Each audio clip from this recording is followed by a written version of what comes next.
J'aurais aimé, comme tous les ans, déposer une gerbe avec Jacques Galibert devant la stèle, dans le stade historique de notre association, pour honorer et remercier nos sportifs qui donnèrent leur vie pour que la France retrouve sa dignité. Mais malheureusement, le confinement m'en empêche. Et surtout, je ne peux avoir le cœur à fêter un événement après la disparition de Jacques, la mémoire de l'association. Ce 8 mai 2020, à 23 h, il y aura 75 ans que les hostilités qui ravageaient l'Europe depuis 6 ans prenaient fin. La liberté enfin triomphait.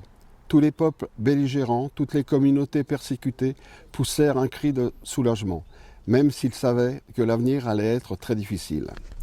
Mais il ne faut pas oublier l'histoire de notre ville.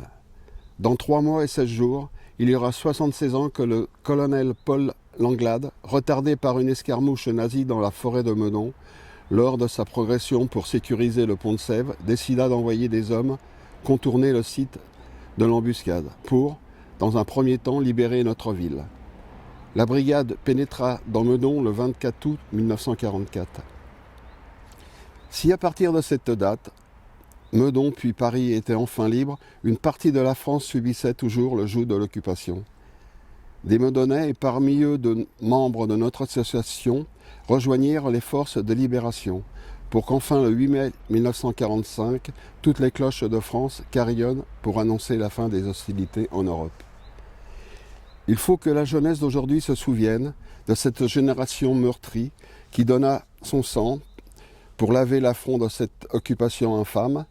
Cette même génération donna sa sueur pour reconstruire notre beau pays, devenu en maint endroit un champ de mines, et relevé d'une industrie exsangue. Bien sûr, la période actuelle est difficile, mais n'a aucun rapport avec ce qu'a vécu nos parents. Montrons-leur que nous avons aussi la possibilité de redresser notre pays. Mais souvenons-nous que si aujourd'hui notre association compte plus de 5200 sportifs, nous la devons au sacrifice de toutes celles et de tous ceux qui ont combattu pour nous.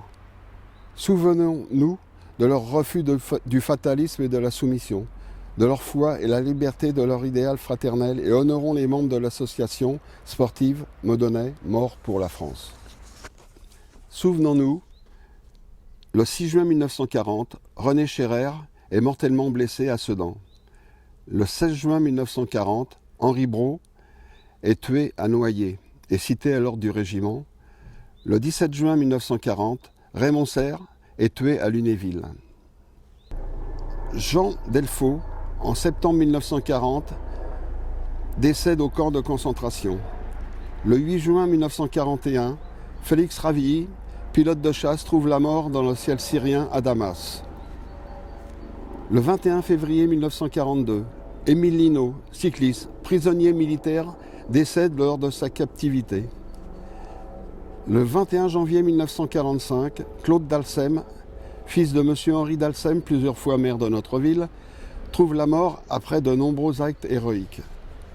Sous-lieutenant et cité à l'ordre de la division en 1939, prisonnier, il s'évade et entre dans la résistance. Engagé en 1944 pour participer à la libération de notre territoire, il est blessé le matin du 21 janvier 1945, mais refuse d'être évacué et trouve une mort glorieuse à la tête de ses hommes en fin d'après-midi à Lutterbach, en Alsace. Croix de guerre avec palme. Le 8 février 1945, Guy Routier trouve la mort lors du passage du Rhin.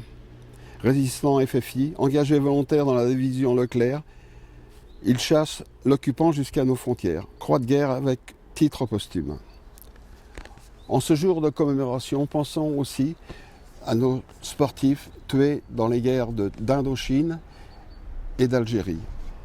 Pierre Kénisset, tué en Indochine dans la plaine des Joncs le 25 mars 1948. Guy Milon, tué dans une embuscade à Tenied El Had en Algérie, le 17 juillet 1956. Souvenons-nous de ces personnes héroïques.